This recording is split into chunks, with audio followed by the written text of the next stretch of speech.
ci mën a jot ci trajet bi dès qu'il a le PV selon outil bi ñuy utiliser mën na ko photo rek yónnee ko et c'est centralisé et ñoom mën nañ am les résultats en temps réel. Alors nous remercier Ansoumana Ndione qui nous suit depuis Rufisque, qui salue Mansour, je le cite, Ansoumana et Madame Ndione, donc Mariam qui nous dit que ñu ngi nuyu Mansour, très pertinent, très posé. Donc Bouli Galissa de Pastef aussi, merci à toute l'équipe. Je ne peux pas saluer Djali Badiane qui devait être là au nom de Sénégal Vote, mais ñoom ñi ngi ci mise en place bi et c'est très important pour demain parce qu'il y a des jours qui valent des siècles, il ne faut pas les rater. Alors Mansour, demain en tant qu'analyste, ni nga xoolee campagne bi ni mu déroulé woo quand Barthélémy Dias dit que si je perds Dakar le 31 juillet, j'arrête de faire la politique, ça veut dire que Dakar est un enjeu majeur aussi bien pour Benno Bokk Yakaar que pour l'opposition. J'avoue que c'est déjà de bonne guerre parce que je pense bien que li nga xamante ni ci la ñu génn élection yi ñu génn donc du 23 janvier doon élection locale yi de am na lu mu wone ci genn wàll muy ay pàcc yi nga xamante ni sax daan nañu résister pouvoir central bi nga xamante ni daf ko daan gagné sax gis nañu pàcc yooyu tendance bi nga xamante ni malheureusement am na ko ci genn wàll. loolu je pense bien que su ko Barthélémy Dias waxee aussi je pense bien que on peut le lui concéder ci genn wàll vu du percée bi nga xamante ni ko am depuis aussi ça aussi je pense bien qu'il faudrait l'avouer que ni élection locale yi dafa mel ni dafa defaat benn piqûre d'incitation ñi nga xamante ni ñoom ñoo nekk ci kujje gi à travers donc cette nouvelle plateforme aussi ñu ko fàtte aussi di nekk benn ndajeem ëngam moo xamante ni dafa regrouper un certain nombre de partis de l'opposition may leen doole nag ci genn wàll je pense bien que bu ko waxee Dakar et puis l'histoire aussi je pense bien que a fini de montrer que ni parti yi nga xamante ni souvent kujje yi nga xam ne ñoo nekk ci pouvoir bi plutôt Dakar léeg-léeg da di capitale plutôt régionale yi souvent da di yoo xamante ni dañ fay am ay jafe-jafe rawatina nag au niveau de la capitale sénégalaise bari na ci je pense bien que pas besoin de revenir sur cela mais élection yu bëree bëri wane na ni que ni léeg-léeg ñu am fa ay tolof-tolof de toutes les façons mais faudrait pas oublier aussi que ni tête de liste bi ci genn wàll c'est un ancien boo xamante ni ñoom ñaar ñoo bokkoon parti si je peux m'exprimer ainsi di Aliou Ndoye donc muy ay ñoom ñaar ñi nga xamante ni yëpp ay ils se revendiquent ils se réclament comme étant donc des sociétés de pure souche ñoom ñaar je pense bien que ça sera la grande bataille ñoom ñaar kan moo war a contrôler parce que enjeu bi ñoom ñaar bu weesoo élection li nga xamante ni moom mooy législative yi dafa am lu nekk ci biir Dakar nekk xolu Dakar am coow lu ci jugoon benn. Tout à fait. Je pense bien que ci diggante madame le maire Soham El Wardini ak ki nga xamante ni moom mooy Aliou Ndoye. C'est vrai que coow li ba léegi mi ngi fi sax njaaw mi des na xam bin ba tey ndax ba léegi am na lu ci justice jot a yàbbi mu dem à l'avantage du maire Aliou Ndoye ba léegi Barthélémy Dias bi mu ñëwee dégg nañ lim ci wax. mooy mbirum Sandaga.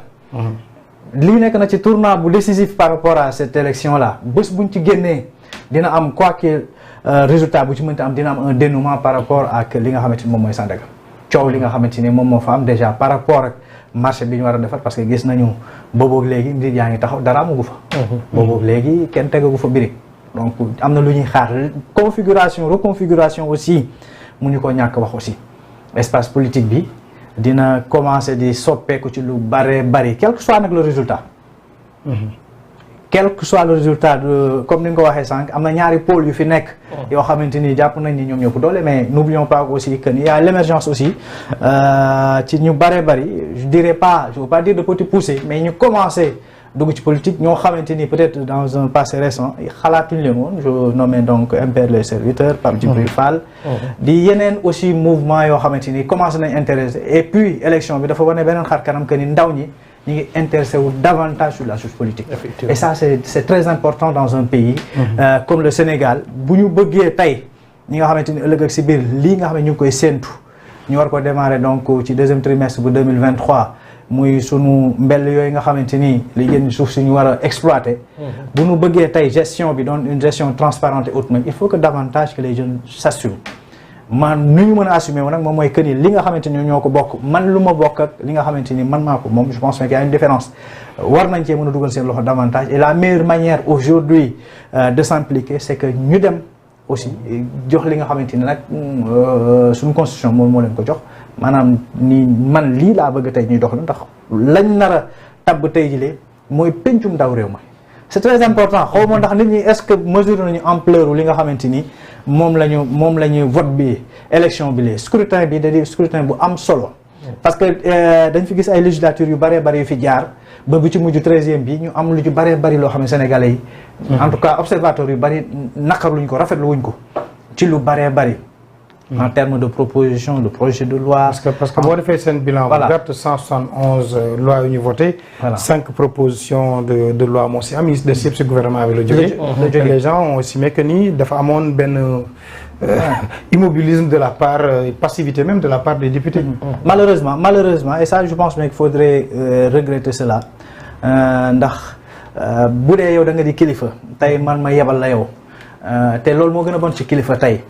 nga toog sa kër bés bu sa njaboot bu ñu amee lu leen metti seen bët jël la yow mi nga xam ne yaay boroom kër gi ñu dem xooli keneen war nañ ko mën a daw te je pense bien que buñ ne ñi nga xam ne ñoom ñoo toogal sénégalais yi ca penc moomule war nañoo mën a moytu xeetu loolu nga wax na parce que dafa am point bu essentiel boo xamante ni je pense bien que depuis le référendum bu 2016 dañ ko inclure ci lu baree bari ci réew mi ni muy doxee buñ ne et ça bien avant même que Assemblée nationale dafa am doole juñ ko may maanaam bu weesoo li ñuy voté ay loi yu mel noonu mais contrôle de l'action du gouvernement li fi xew boobu léegi Ben comme on a parlé de combien de scandales dans ce pays là mais bari na ci yoo xamante ni yaakaar naa ni ñun ne serait-ce que même par respect par rapport aux citoyens bi nga xamante ni moom mu yëkkati carte dénk leen ko nit ñi waroon nañoo woo ñooñu tuuma yàgg na faire mais nit ki mën naa ñëw taxaw ñu laaj la ni la léegi lii diw li ñuy dégg nii léegi lii nan la demee nga expliquer Sénégalais yi dégg parce que le droit à l'information c'est un droit essentiel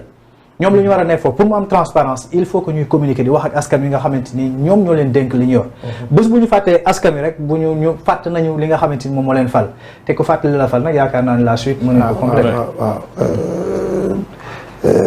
li ñuy xaar ci ñi nga xam ne ñoom la ñu nar a tabb ëllëg loolu itam c'est important parce que ñoom c'est la représentation nationale